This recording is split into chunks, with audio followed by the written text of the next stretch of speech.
about group rides, because everyone is on the bike and they're going out with their friends. So what are the rules that you've got to pay attention if you go on a group ride? Especially now, we've got a lot of first timers that they get on the bike. So how can we make this experience most comfortable, enjoyable to everyone, including the first timer? So first of all, when you go to a group ride, first of all, relax, okay? Once you're tense, the mistakes tend to go higher, percentage of mistakes goes higher. So once you're relaxed, then you can pay attention to the surroundings. Ask for directions. So ask for the leader and tell the leader that's your first time on the group, as first time in the group or first time to ride in a group. We all started from as a beginner. Everyone starts from somewhere, and there is nothing shameful about it to mention it, that this is my first time to join a group. Once you do this, you've got to ask for directions, ask for the route where they're going, okay? And pay attention to the signals. So the leader have to communicate the route.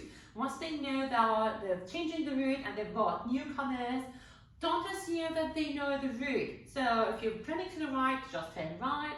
Your hands are up, turning to the right, turning left. All of this, they should communicate that to you. Now, another thing about it, don't get too close to the front rider. Don't overlap, we call it. Overlap means the front wheel of your bike goes towards the back wheel of the other rider, and it goes on the side, so it's not behind it. The right way is go behind the rider, so you're on the side and you're half wheeling. Now this can be dangerous, because imagine if the front rider had an incident where they had to go to the right or to the left, then the possibility for you to actually fall off or hit the pavement is really high. So you have to act really safe and be behind the other rider.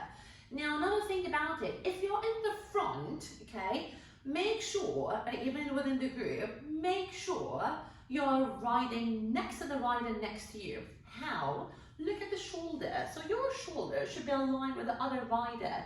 Don't half wheel or overlap. Don't half wheel. Half wheel means when you go a bit ahead of the